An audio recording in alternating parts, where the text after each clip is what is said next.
Purihin po ang ating Panginoon at isang mapagpalang umaga po muli sa ating lahat. Tunay nga na napakabuti ng ating Panginoon sa isang napakagandang umaga na tayo po'y muling nagkita-kita at kasama-sama.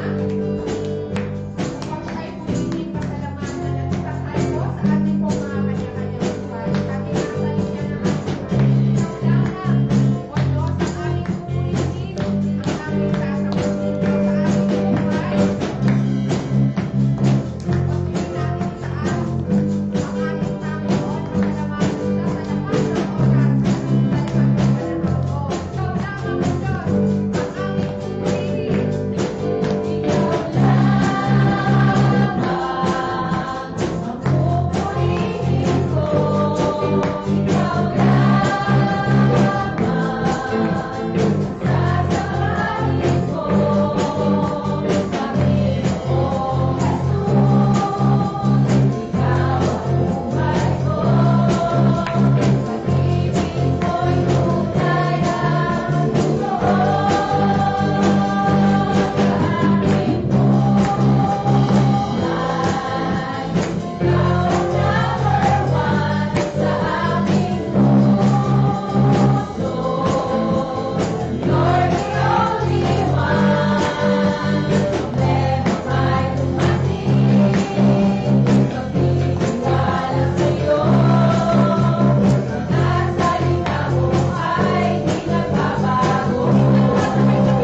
ring, ano, or shutdown. So, pagka nag-blackout. And pagka hindi, ano, kasi.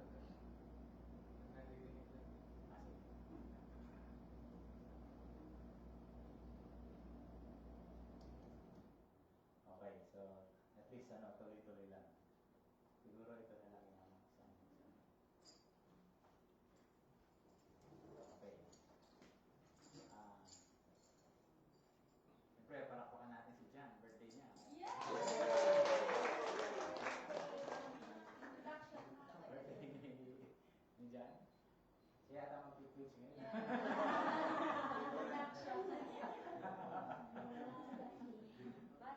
So, tawag ito. Hindi ako nakano ngayon kasi akala ko blackout eh. So, kaya nakakita ako. Cool nga. So, siguro, pasiran natin ang konti si Jan. Jan birthday. Happy birthday. Yung future na may-ari ng ABC. No. Ayan. So, sabi po. So, ayun, gusto ko rin share na ano, ako yung lubos na pinagpala talaga. No, sa aming buhay, no, na nag-birthday ako ulit. At syempre kasama ko kayo. So, siguro ano, i-share ko lang yung konti yung ano, nabasa ko sa Bible. As ano, hindi.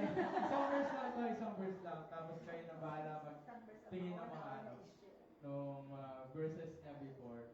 So, bago yun. So, yun sa Romans 15:13 lang, na nakita ko yung pangako ng Diyos din sa aking buhay, ayan, patuloy na dumadali. So, yun, yung sabi dito, may the God of hope fill you with all joy and peace as you trust in Him, so that you may overflow with hope by the power of the Holy Spirit. So, yun, tunay nga yung ano, yung pangako ng Diyos, na lagi siyang totoo at lagi siyang mangyayari sa buhay natin.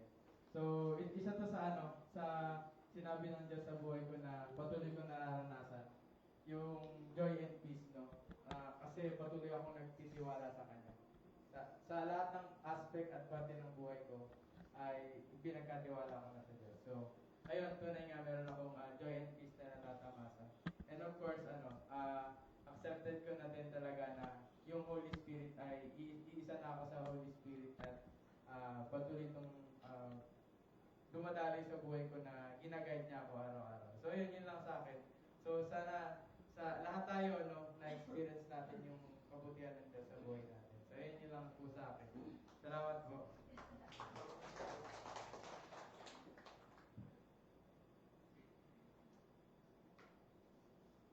Okay, praise God. Thank you, Engineer Jan. At mabuti ang Diyos sa ating mga kanikay. Amen po. So, hindi ako masyado matagal ngayon kasi nag-prepare ako na blackout mode. Kaya very short. So, sabi sa, of course, we're always start with a question. Anong amen o amen ang gusto ng pronunciation? Anong amen ang iyong naging tugon sa yes ni Kristo para sa iyo? And of course, we have given a title of sige Kuya Blue, ang nakikita mong tugon sa sinabi ni Kristo. Pwede rin naman, anong nakikita mong tugon sa sinabi ni Kristo? Maybe to some of you, pag binasa mo yung question, binasa mo yung message, merong naglalaro sa ating isipan. At yung iba, maaaring at the back of their mind, they have their answer. But some at the back of their mind, hindi nila alam anong isasagot. At of course, lagi ang sasagot yung mismong salita ng Diyos. Praise God, yung ating service last Sunday, hindi dahil birthday ng mga July. The message is really for all. walang ah, hindi mahahagip. Sabi nila, yun daw yung preaching na ang daming question. And you can integrate yourself, you can relate. Tapos may sabi ni Precious, Daddy, bakit walang pang estudyante? Oo nga naman, hindi ko na-catch up yung mga estudyante. Hindi rin na-catch up yung sa mga magulang. So anyway, it's a general message for all of us. And I believe God speaks to you through that message. And of course, every Sunday, God speaks to us through the Word of God. Though there are some questions, the Word of God will continually settle. The Word of God will continually give an answer for all of this. Sabi sa 2 Corinthians chapter 1 verse 20. For no matter how many promises God has made, they are yes in Christ. And so through Him, the Amen is spoken by us to the glory of God. For no matter how many promises God has made, maraming ginawang pangako ang Diyos sa ating mga kani-kanyang buhay. Say yes. Amen. At ang sabi dito, they are yes in Christ. Minsan, nagagamit natin ito na sa Diyos, lahat ng ating panalangin, mayroong sagot. At ang sagot ay, oo. If it is being prayed according to the will of God.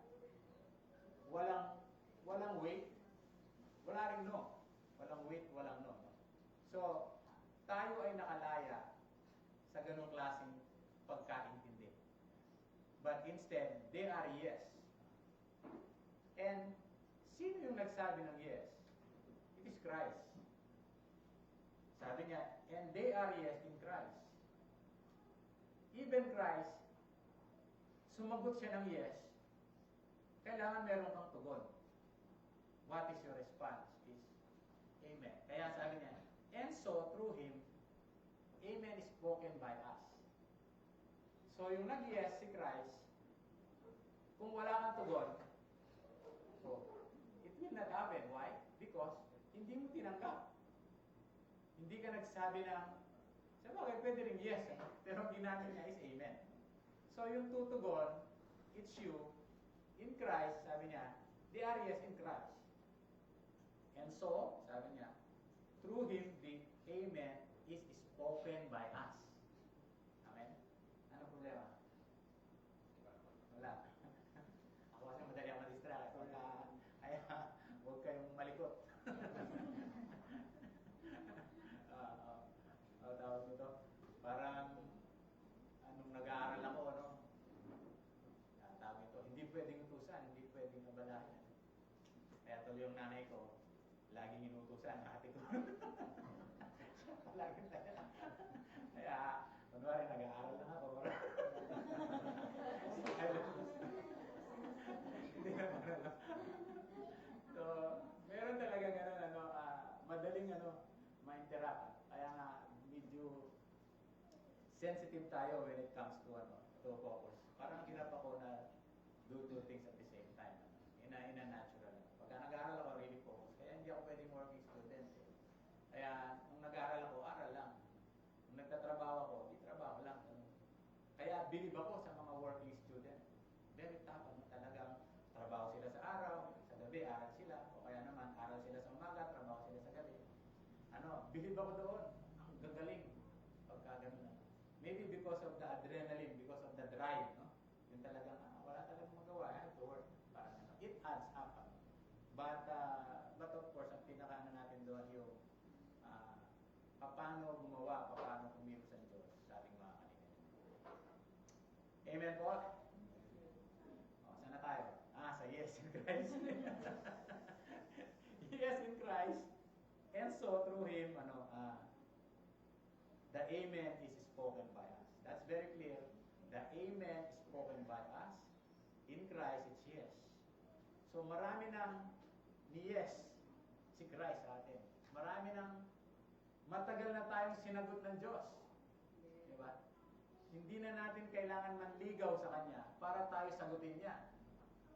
God has already answered us. It's yes.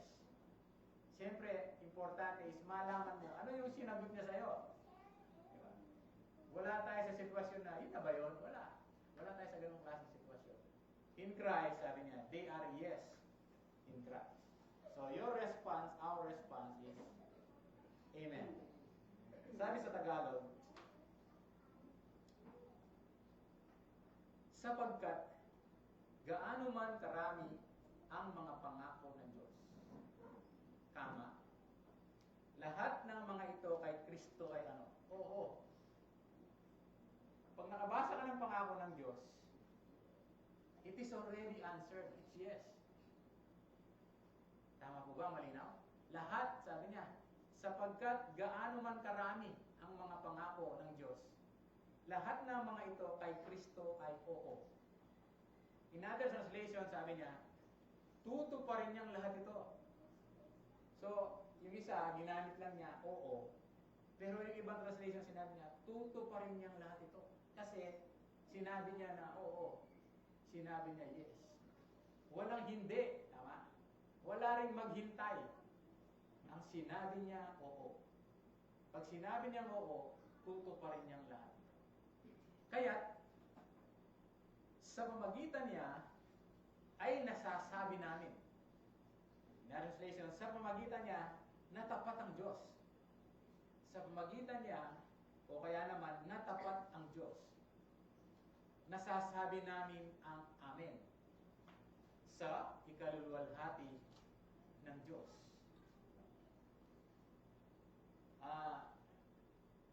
Hindi ibig sabihin mag-aamen ka lang pagka nararanasan mo na. Yung simpleng nalaman mo lang, you have to accept it. You must have a response, not amen. Say, for example, meron kang nabasa, hindi kita iwan, hindi kita pababayaan. Amen. Meaning to say, you accept, ano? Parang tinanggap mo yung sinabi ng yes sa iyo ni Kristo. That's why you make a response, it's amen. Say yes. At ang sabi nito, ang amen sa ikaluluwalhati ng Diyos. So, when you declare, when you say amen to the promises of God, you bring glory to God. Amen? So, meaning to say, yes to Christ, you accepted amen, with that response, it brings glory to God. Kaya nga kung titingnan mo, you don't need to say glory to God. Halimbawa, malibat natin ginagamit yung glory to God. Lumapay tayo, lumasa tayo, praise God, glory to God. Ang galing-galing ko.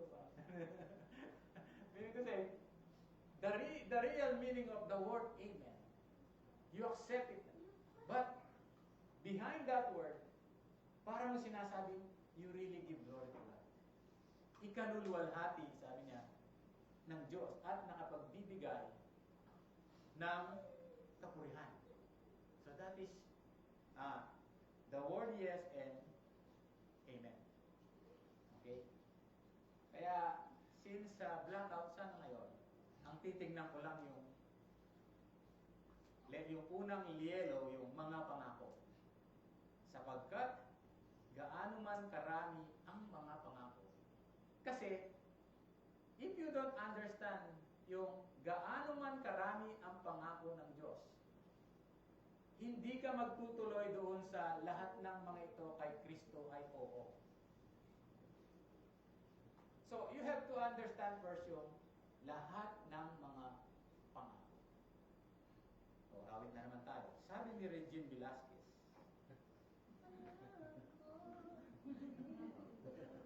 mataas yan, hindi ko maawit. Diba, sabi niya, pangako, hindi kita iiwan. Sabi niya, pangako, sabi niya, hindi ko bababayaan. Pangako, sabi niya, hindi ka na mag-iisa. Diba? Pangakong magmula ngayon. Ano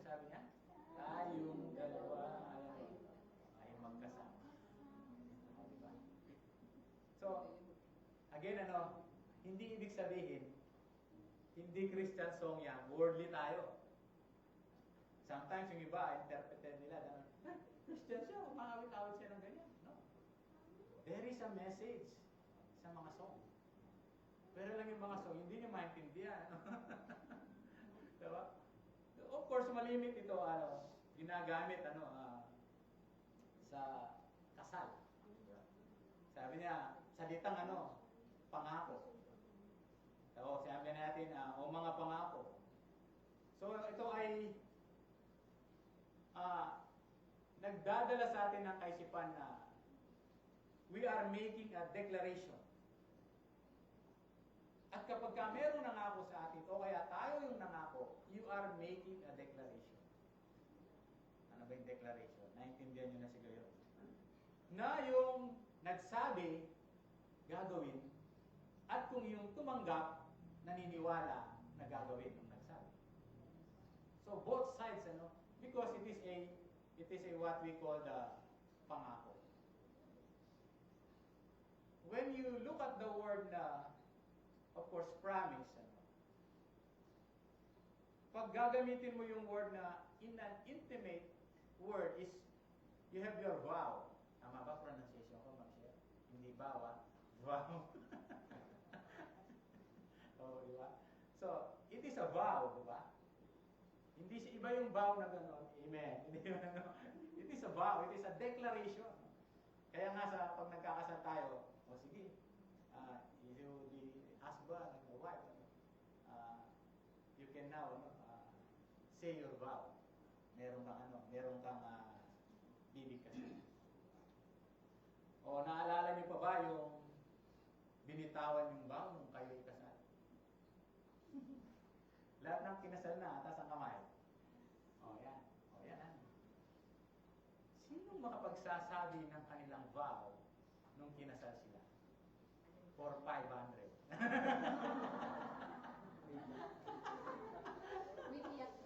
With iyak, 1,000. With iyak, 1,000.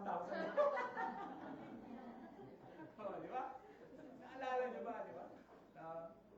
Alam niyo ang sikreto diyan. Para maalala niyo yung vow niyo. You have to make it a song. Yung pinaka-vow niyo. Hanap kayo ng awit. Pero hindi ibig sabihin na nangopya ka ng awit. But instead, the message of that song, tawag ito, you get it inside of you. Upang sa gayon, madali mo ma-memorize, maalala, o kaya ito ay ma-memorize. It's good to remember your vow. It's good to remember your promise. Kung paano na ang Diyos hindi niya makakalimutan ang kanyang pangako. Amen? Ngayon naman, yung recipient ang may problema. Kung alam pa yung pangako binitawan sa atin ng ating Panginoon. Amen?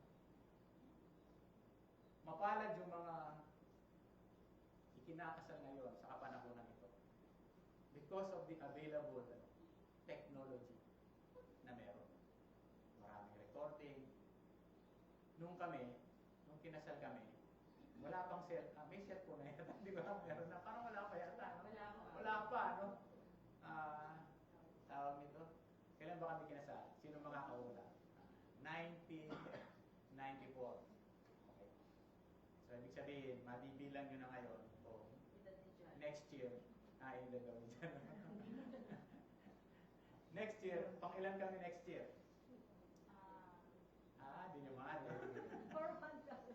So, that will be our 30th anniversary. Huwag nyo na kaming sorpresahin. Okay. So, 30th, noon, ba? Yung mga recording, tawag nito, yung mga picture-picture nun, talagang kodakan pa, di ba? Kodak, OG, 36, 12, 24, maalala niyo ba yun? Negative sawa. Yung picture. Bawal magkamali. Sayang. Ang babi, picture ka. Pangit ang post. Huwag mo na, sayang. Ngayon, ganun lang, click, ganun lang, click, click, click, click. Parang ganun na, click lang. Ngayon, doon na din. So yung wedding namin, na ano lang siya, recorded lang siya. In a form of ano, ang tawag pa nila doon, Betamax. Parang, tapos, I think kinonvert siya ng ano, ng VHS. Kasi, ano yan eh, nagtawag nito. Anong tawag nila kayo? Upgrade or merong right term to mamaya may. So, nagbabago. Kaya lang ano yun eh, anong tawag nito? Pag hindi mo ginagamit, inahamag. Diba, nagkakaroon ng noise. Nagkakaroon ng gano'n, so hindi magamit. So, hindi ko na alam, ano, kaya walang record yun. Wedding namin.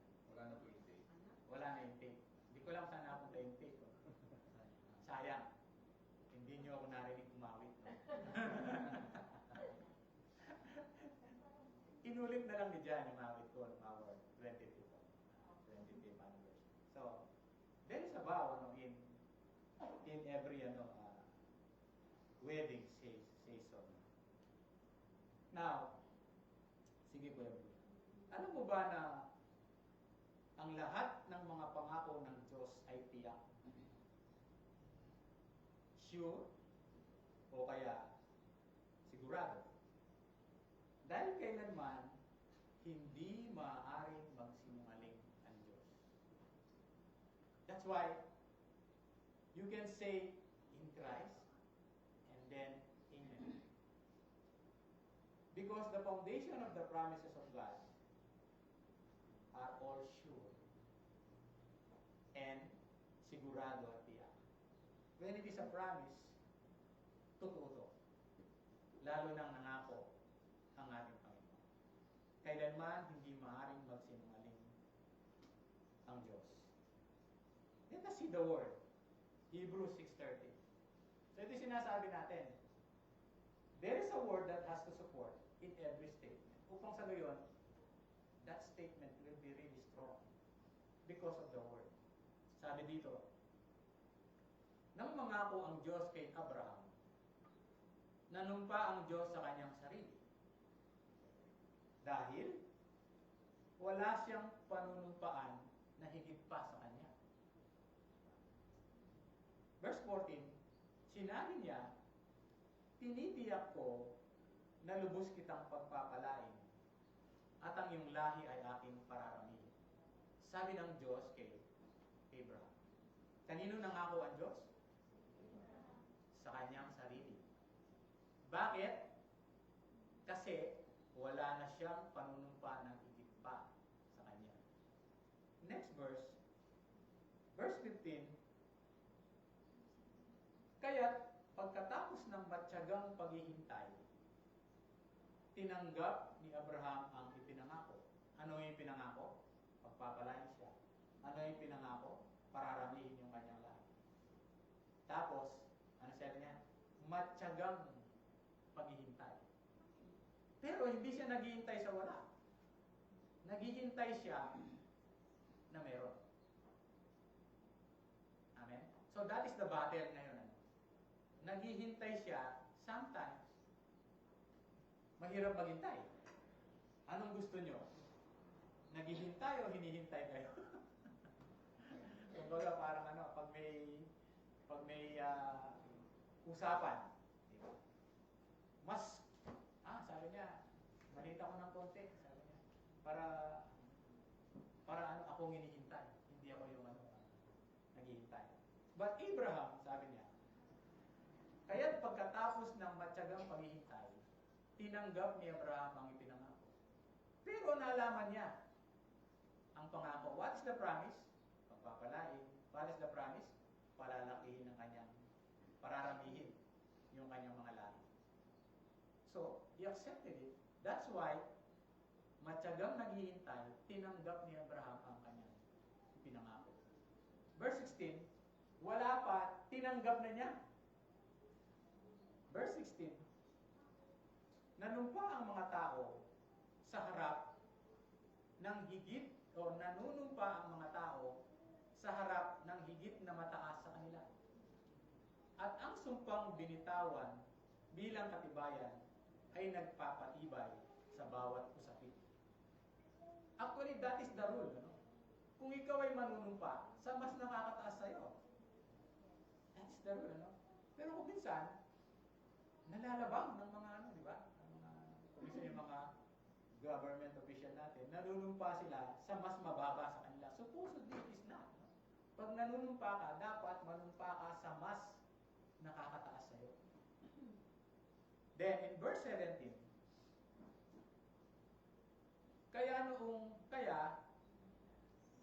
noong ninais ng Diyos na ipakita sa mga tagapagmana ang pangako na hindi maaaring mabago ang kanyang layunin, pinagtibay niya ito sa pamagitan ng isang sumpa. Verse 18, hindi maaaring magsinungaling ang Diyos tungkol sa dalawang bagay na ito. Number 1, ang kanyang pangako, at number 2, ang kanyang sumpa. At dahil sa dalawang bagay na ito, di mababago, sabi niya, tayong nakatagpo ng kanlungan ay magkakaroon ng lakas ng loob na panghawakan ang pag-asang nasa ating harapan. Verse 19, taglay natin ang pag-asang ito bilang tiyak at matibay na angkla ng ating kaluluwa. Okay? Hindi maaring magsinungaling ang Diyos. Kaya nga, when you see the promises of God, they are yes in Christ. But the problem is, gaano karami ang alam mong pangako ng Diyos? Pagka nalaman mo, you have to believe. Yung simpleng kailanman hindi magsisinungaling ang Diyos, you can stand. Bakit? Dahil kailanman hindi magsisinungaling ang Diyos. Say yes. Kaya nga, it's good to know what are the promises of God. Kasi nangako siya, sumumpa pa siya. So therefore, God gives us an assurance, yung kanyang sinabi, ito ay totoo. So nasa iyo, when you say it, amen. And when you say it, amen, you believe it. When you say it, amen, you accept it. And when you say it, amen, you give glory to God. Pagka tinatanggap mo at inaangkin ang pangako na ito. Question. Some of you, they get excited. Pinost ko to sa ating page. Hindi pala page, sa ating Mami Daddy yan, at saka sa iyo. Question. Sabi natin, ang lahat ng pangako ng Diyos, lahat ng sinabi ng Diyos, ito ay kanyang tutuparin. Amen? Question. Kung, to strengthen the foundation na talagang tutuparin ng Diyos yung kanyang mga pangako, kung sinira kaya o di tinupad ng Diyos ang kanyang mga pangako sa atin, ano ang mangyayari? Diba? Kung sakali lang, but definitely it is not. Diba? Hindi, sabi nga, hindi sinungaling ang Diyos. Kung di tutuparin niya. Pero kung minsan, naglalaro sa ating kaisipan, baka hindi tuparin ng Diyos ang kanyang mga sinabi. Naku, inangkin ko pa naman to. Pinaniwalaan ko pa naman to. But at the back of our mind, merong naglalaro sa aking isipan. Paano na lang kung hindi nangyari? Diba? Yung Diyos, hindi siya nag-a-assume. Ikaw lang yung nag-a-assume. Pag nag-a-assume ka, ang tawag sa'yo, assumera. O kaya, assumero. Sabi niya. Now, ang sagot, Kuya Blue. Now, kung hindi, sabi natin, kung sinira kaya o di tinupad, ng Diyos ang kanyang mga pangasa, anong mangyayari? Magkakaroon ng what we call self-destruction. Ang lahat ng nilikha ay sisirain ng sarili. Dahil ang mga ito ay pinagsama-sama sa magitan ng kapangyarihan ng kanyang salita. Everything, lahat ng nilalang na ito, it was formed ayon sa salita. It was created through the Word. Kaya lumulutang yung mga bituin o mga planeta yan. It was created through the Word. Kumusta na lang kung yung sinabi niya hindi totoo? Magkakaroon ng falling star. Bakit hindi nalalaglag? So, there will be distraction pag hindi totoo sinabi niya. Ano sinabi niya? Let there be light. Paano hindi light ang dumating? Darkness. Lahat ng let niya, nangyari. Sabi mong hindi nangyari yung kanya sinabi. So, meaning to say, there will be problem, there will be chaos. So therefore, that's why, nanumpa ang Diyos na sa tao niya, tutuparin niya yung kanyang mga pangako sa atin.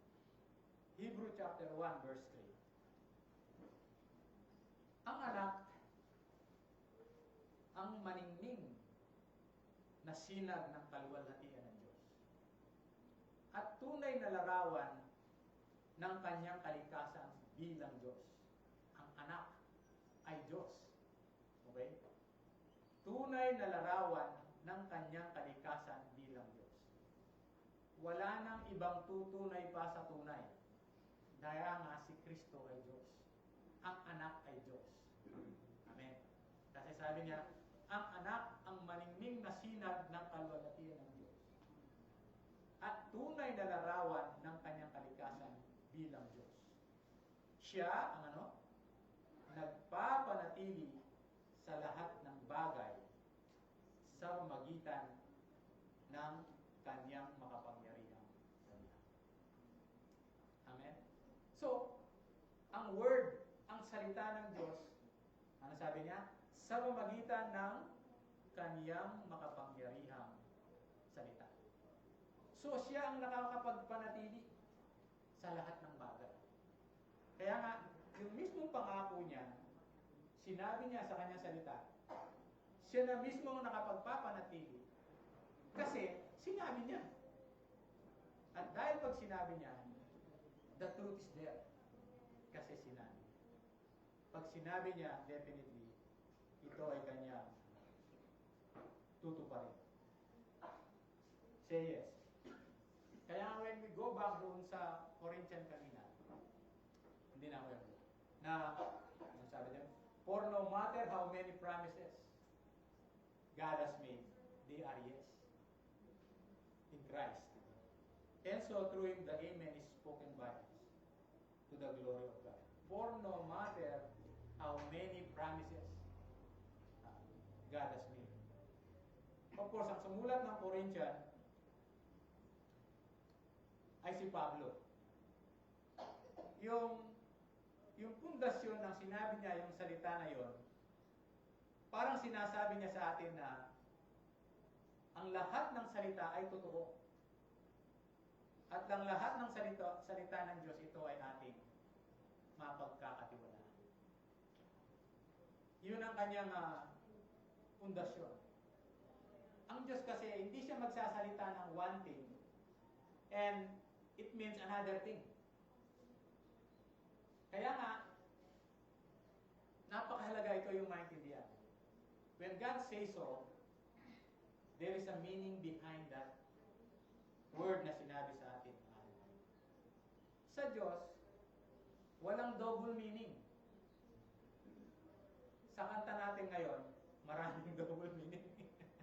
Maraming naglalaro sa ating isipan. Pero sa Diyos, no?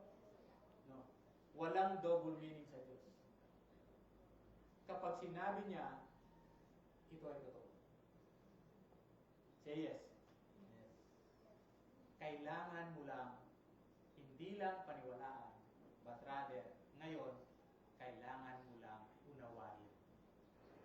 Pero, ito ay totoo.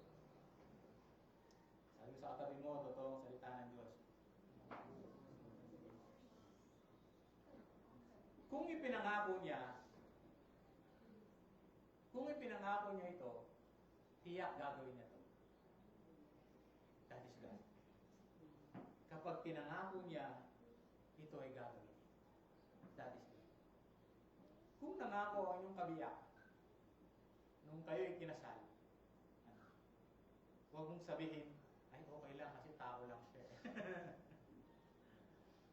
But promises, sabi natin, ito ay totoo. Because it is a promise. In fact, he even give a higher emphasis yung mismong kanyang salita compared to his name. Kasi mas ganun niya pinapahalaga yung mismong kanyang sinabi. In Psalm 138 verse 2, sabi dito, I will worship towards your holy temple, sabi ni David, and praise your name for your loving kindness and your truth. You have magnified, in other translation, you have exalted your word above all your name.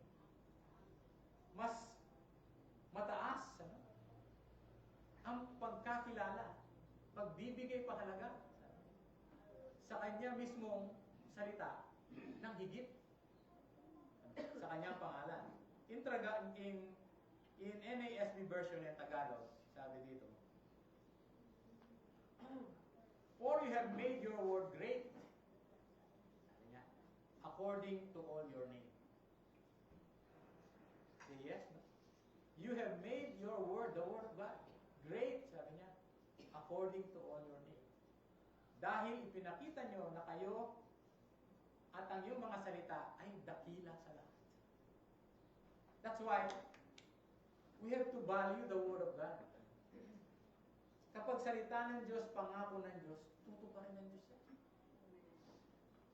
That is how true the word of God is. That's why in Christ, sabi niya, yes in Christ. Why it is yes in Christ? Because it is true. And in fact, yung word mo, yun mismo ang katotohanan. Kaya nga, dun sa Corinthian kanina, gaano man karami ang mga pangako. Diba? Ang sinabi niya, gaano man ito karami ang mga pangako. Well, yung context dito ni Pablo, sinabi niya ang mga bagay na ito, dahil sinabi niya sa mga Korinto na babalik siya. Si Paul, binibigyan niya ng assurance yung mga taga-Corinth na siya babalik.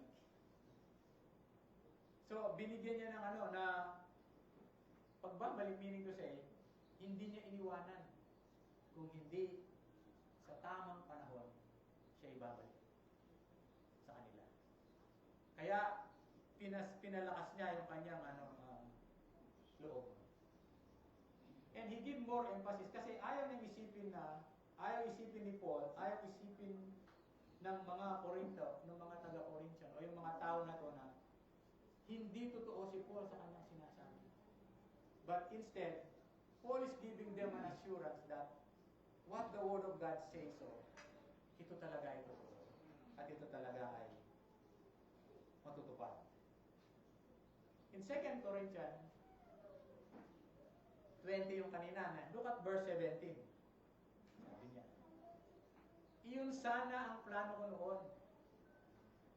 Ngunit, dahil hindi ito natuloy, masasabi ba ninyong pabago-bago ang aking isip?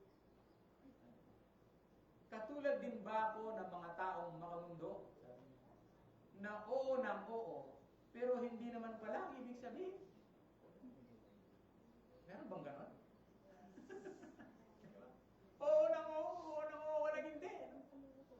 Kaya tuloy, mali na yata si Webster na yung oo pala hindi. So, kaya ang sabi niya, di ba, katulad din ba ako ng mga taong makamundo? Ibig sabihin, in the flesh. At yun ang tao. Oo na, oo. Pero hindi naman pala ang ibig sabihin. Oo, kaya oo nang oo. Oo na lang para magkahiwalay na tayo sa ating usapan. Para tumigil ka. Sa Kapampangan, meron pa Kapampangan dito. No? Sabi niya, sa Kapampangan, pero kasabihan kami dyan eh. Sabi gano'n sa Kapampangan, andito si Gayan. Sabi niya, tango ng basti, bang kanita agad may kawani. Ano sabi ni Lola? Interpret niya yung ano ko.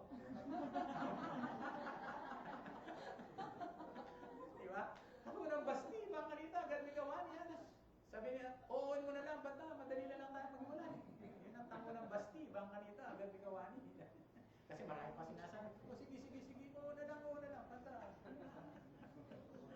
Madali ka na maghiwalay, ano? O, meron na kayo natutunan Kapampangan ngayon, ano? Tango ng basti, bang kanita, agad may kawani. Pwede mo pakipost. Para mabasa. Now, that is the statement of Paul, ano? At sinuporta nito si Matthew. Look at Matthew chapter 5, verse 37. Sige, Kuya Blue. Sabi niya, sabihin mo na lang na oo, kung oo. Sabi ni Matthew. Pwede pa siya. Hindi siya galit eh. Kasi semicolon siya eh, di ba? Sabihin mo na lang na oo, kung oo, ama. Kaya hindi ko sinisigaw kasi hindi siya exclamation point eh. So, hindi siya galit, ano? Sabihin mo na lang, yan. Na oo, kung oo. At hindi, kung hindi. O, ito ngayon natutunan natin. Dahil, kung manunumpa pa kayo, galing yan sa Diablo. Sabi nga. Totoo. Next month, talagang pupunta talaga ako. Sabi nga, di ba? So, huwag ka nang manumpa. Huwag mo na sabihin, saksi ko yung langit, saksi ko yung mga anghel. Say that, ano? So, look at the Word of God. It's straight to the point. Amen? It applies in our day-to-day life. Sabihin mo na lang na oo, kung oo. Let your yea be yea, sabi niya. King James Version. Let your nay be nay. Let your yes be yes. Sabihin mo kung oo, sabi niya. Filipino Standard Version, sabi niya. Ngunit, magsabi ka, Lola, di ba? Si Lola nakakarinig yan. Kaya kahit bulong yan, pag gusto niya yung napakinggan niya, narinig niya. No? At least nakakarinig na si Lola. So, ngunit, magsabi kayo ng oo, sabi niya, kung, ano sabi niya? Kung oo, at hindi, kung hindi. Anumang higit pa rito, ay galing na kay Lola. Ay galing na sa masama.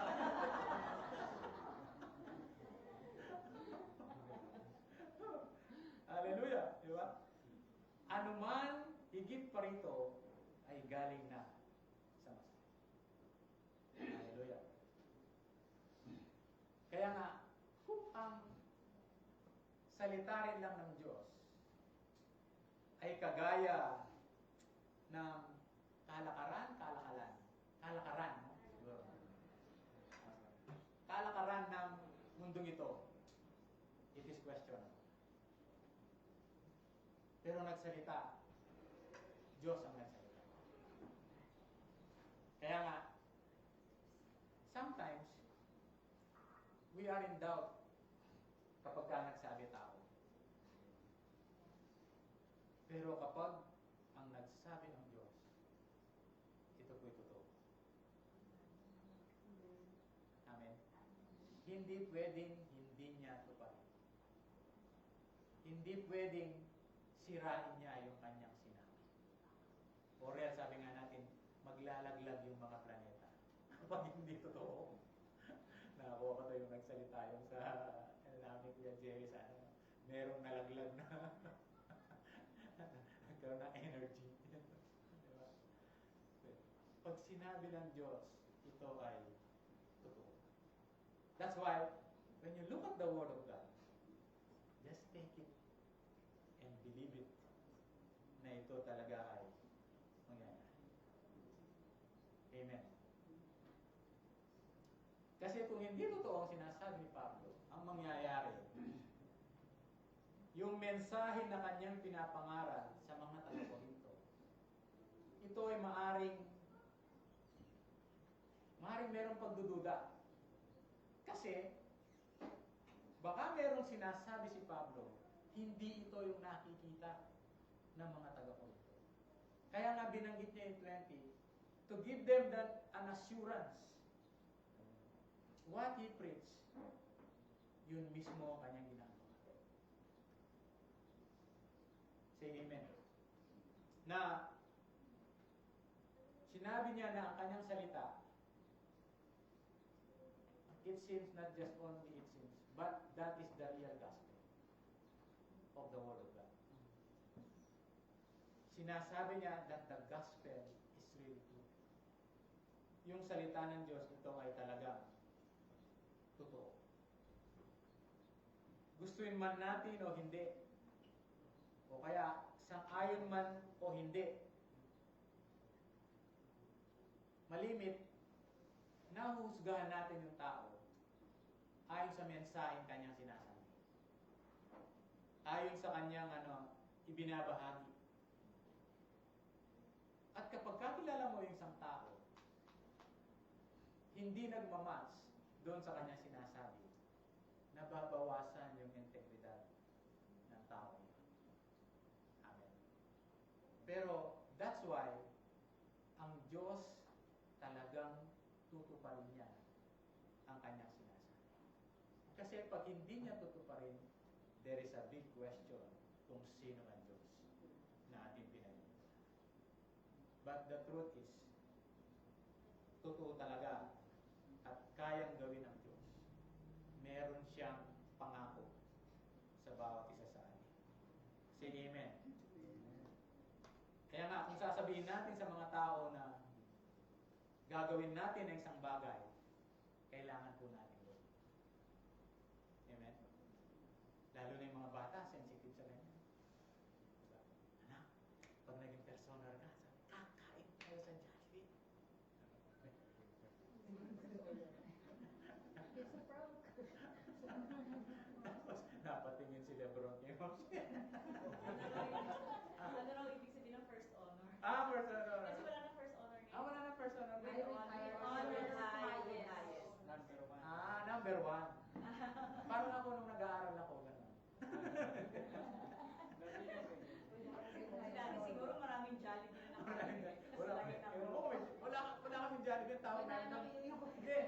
Ang tawag namin, Sindis.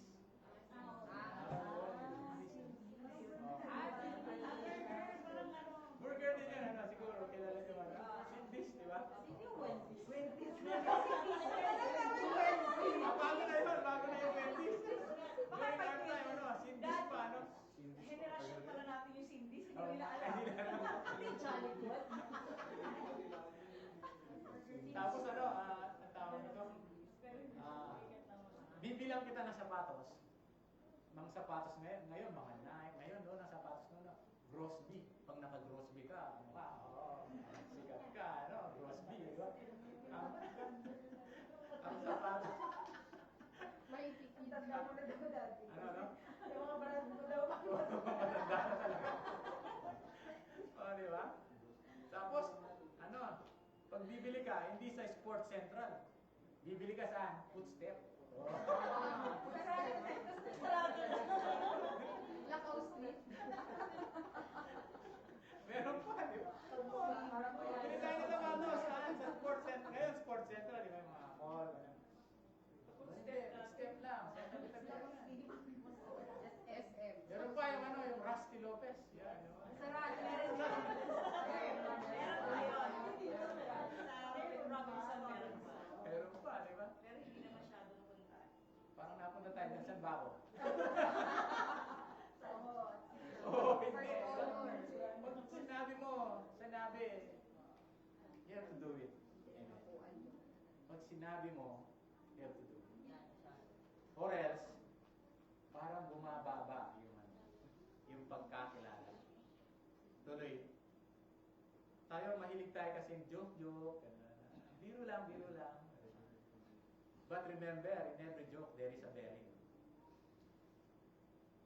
Yung bearing, hindi siya sardiin yun. Ha? Ano ba yung bearing? Merong pakahulugan. Sometimes nagbibiro lang. Pero kung minsan, kailangan mo bang magbasa kung yung biro ba may dating. Kung yung biro ba, ito ba ay nagpapahiwatig siya ng mensahe sa'yo. That's why, pag talagang sinabi, ito'y gagawin. Sabihin sa katabi mo, pag sinabi mo, gawin natin.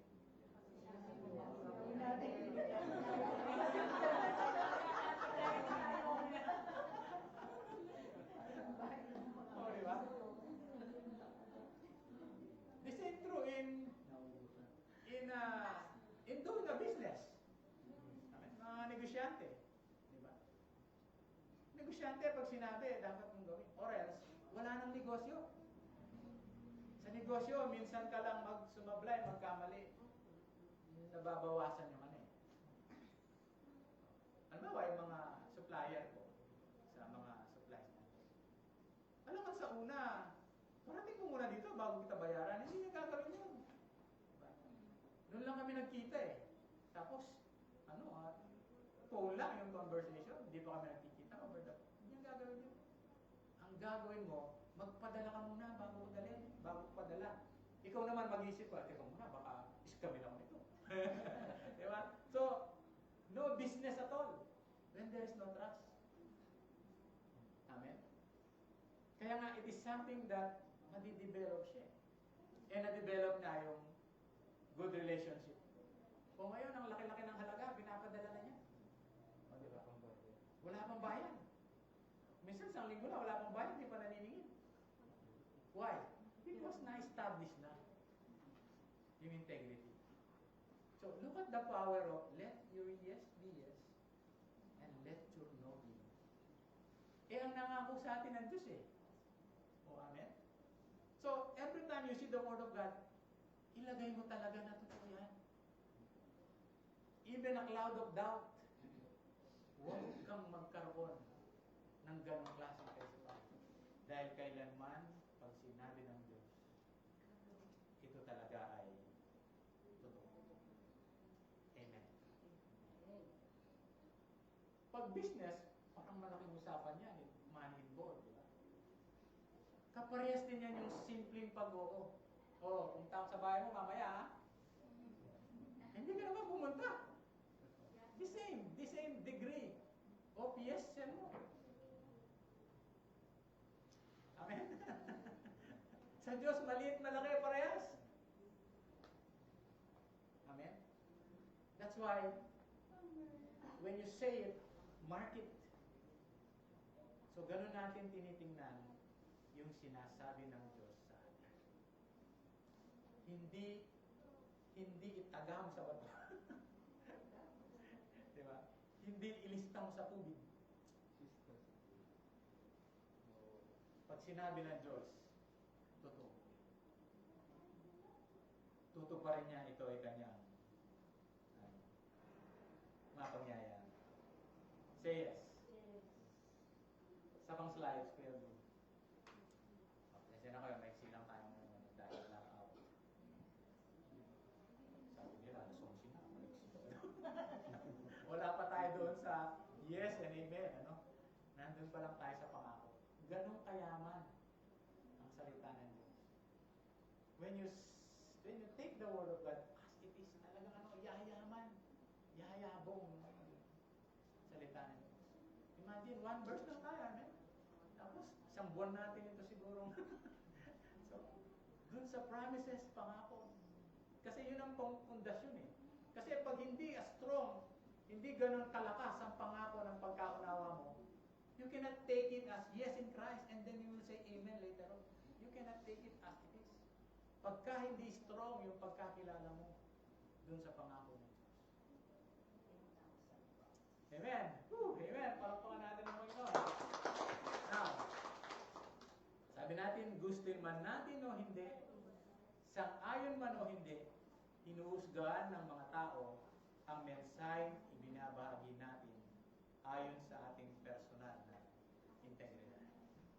But the integrity of God, matindi ang integridad ng ating Panginoon. Next slide, Kuya Blue. Now, kung, about to end, no? Second slides na to. Meron pa palang verse. Kung ang personal na integridad ay nawawala, ibig sabihin ng integrity, kung ano tayo, that is our integrity. Ano ang tingin ng iba sa'yo? Ano ang tingin mo sa iyong sarili? Parang sinasabing, ano ang tingin mo sa Diyos? Okay. Ngayon, meron din naman tingin ang Diyos sa'yo. Kaya kailangan tignan mo, ano ang tingin ng Diyos sa'yo. Hindi kung ano ang tingin mo sa iyong sarili. Kasi pag ang tingin mo sa iyong sarili, mahirapan kang mag-say ng yes in Christ. Kasi ang sabi niya, yes in Christ, not yes in me. Kaya nga, tingnan mo yung sarili kung ano ang tingin ng Diyos sa'yo. Paano mo malalaman ang tingin ng Diyos sa'yo? You have to go to the Word of God.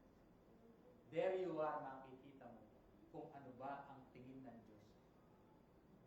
Amen. Siyempre tayo, alam na natin ano tingin natin sa ating sarili. Pero hindi yan ang totoong ikaw. Simula nang ikaw ay nagkaroon ng ugnayan, simula nang ikaw ay nakakilala na sa ating Panginoon. Tingnan mo yung sarili ayon sa tingin ng Diyos sa'yo. Say yes. Kaya sabi niya, kung ang personal na integridad ay nawawala, kung ano na tayo, magsalita ka man ng napakaganda at napakalakas, hindi ka maririnig kung ano ang sinasabi. Hindi siya nagmamatch. Kasi wala yung tamang pamantayan, wala yung tamang integridad. Magsalita ka man na magsalita, no matter how good your words are, ano sabi? Hindi ka maririnig ng yung mga sinasabi. Meaning to say, they don't believe you. But the integrity of God to us, mataas. That's why you can believe. Amen?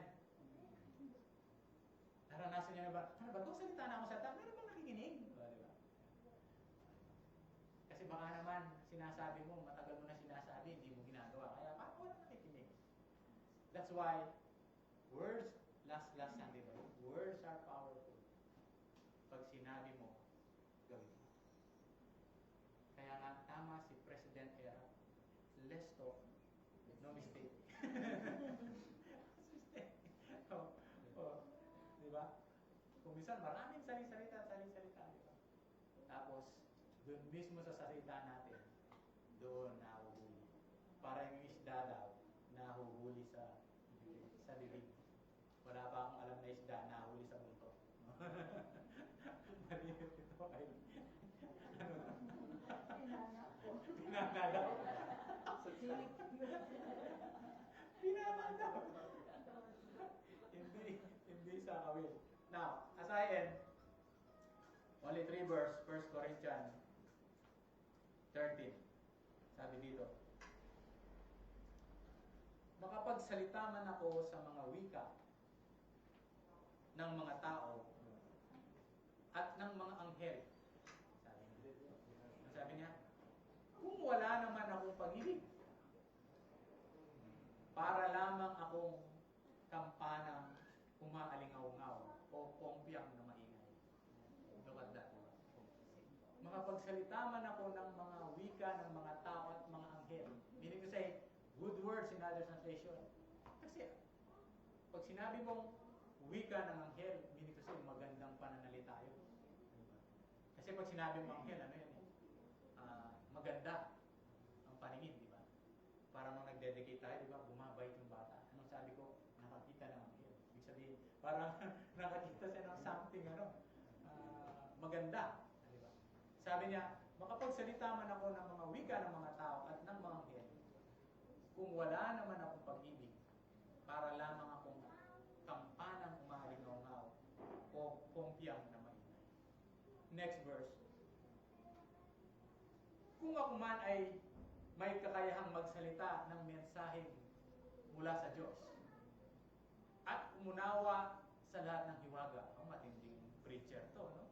Sabi niya, kakayang magsalita ng mensahe mula sa Diyos at umunawa sa lahat ng hiwaga. Kung nasa akin man ang lahat ng kaalaman, bright siya.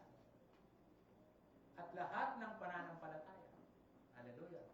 Ano pat, sabi niya, nakakapagpalipat ako ng bansa sa ibang lugar. Bundok pala. Nakakapagpalipat ako ng bundok. Ngunit, sabi niya, wala naman akong pag-ibig. Wala akong pag-ibig. Next verse, sabi niya, at kung ipamigay ko man ang lahat ng aking mga ari-arian, ilan na kayo? Sabi niya. Hindi ba na? Gcash na lang. Gcash na lang.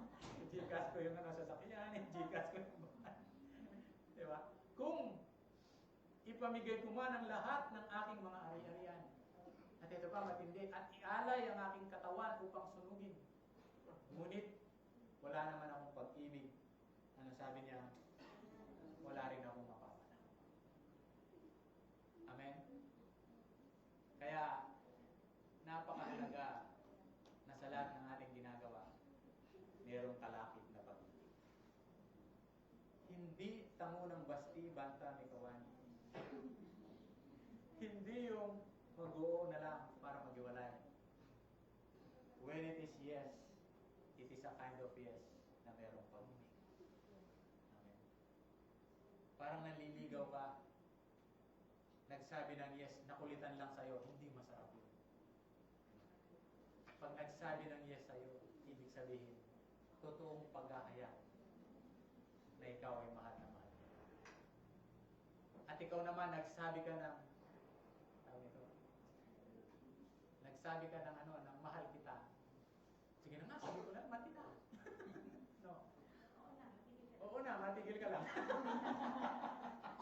Matapos ka na. That is not the kind of love. Oo na, sige. Punta mo, sige. Masarap yung oo na. Merong pag-ibig. Ibig sabihin, pag merong pag-ibig, wala pa akong alam na merong pag-ibig hindi ginawa. In fact, pag ginawa mo isang bagay na merong pag-ibig, hindi nakakasawa. Hindi nakakapagod. Kasi lahat ng umiibig nasasarapan. Kasi natutuwa sila sa kanila. That is the kind of love that God gives. Amen? As I end in Jeremiah, memorize mo rin to. In English, memorize ko sa English. I have loved you with an everlasting love. Sabi niya, sa magandang balita, Biblia, sa simula pa'y inibig ko na sila. Look at that. Sa simula pa, wala ka pa. Amen, hallelujah. Nasa sinapupunan ka pa. Sa simula pa'y inibig ko na sila. Look at the kind of God na pag-ibig ng Diyos sa tao, di ba? Sa simula pa'y inibig ko na sila. Kaya, sabi niya, patuloy akong magiging tapat sa kanila. Sino nagsabi? God Himself, hallelujah. Sa simula pa'y inibig ko na sila, di ba? Hindi nagtatapos doon. Instead, sabi niya, patuloy akong magiging tapat sa kanila. Amen. Mark God's word. Basta sinabi niya, ito. Amen. Patuloy, sabi niya, akong magiging tapat sa kanila. Ang dating Biblia, Old Translation, 1905, sabi niya, oo, sabi niya. Tingnan niyo yung Diyos, hindi ka ba nagtatanong, sumasagot na. Di ba? Oo, sabi niya, inibig kita ng walang hanggang pag-ibig. Hallelujah. Ibig kita, sabi niya, ng walang hanggang pag-ibig. Hindi lang kita inibig ng birthday mo. Hindi lang kita inibig ng Pasko. Hindi lang kita inibig nung mabait ka. No. Kahit ano pang pinaggagawa mo, nagbitaw na ng pananalita ng Diyos. Inibig kita ng walang hanggang pag-ibig. Pero, semicolon siya. Yun ang maganda. Kaya, ako'y lumapit sa'yo na may kagandahan. Hindi ikaw ang lumapit. Hallelujah. Amen? Diyos, ang unang lumapit sa tao. Ewan ko ba yung tao, palayas-layas sa Diyos? Diba? But whatever your decision, God always recognizes. Hindi ka babakuran ng Diyos. Whatever your decision, God will recognize it. Yun ang meron ka na wala ng Diyos. Meron kang sariling pagpapasya na hindi niya kayang kontrolin. It is your own decision. Pero sa Diyos, sabi niya, iniibig kita ng walang hanggan. That is the word from God. Kaya ako'y lumapit sa iyo na may kagandahan. It's very clear na unang lumapit ang Diyos. Wala ka pang ginawa, ibinigay na niya ang kanyang bugtong na anak. Yun ang malinaw na paglapit ng Diyos.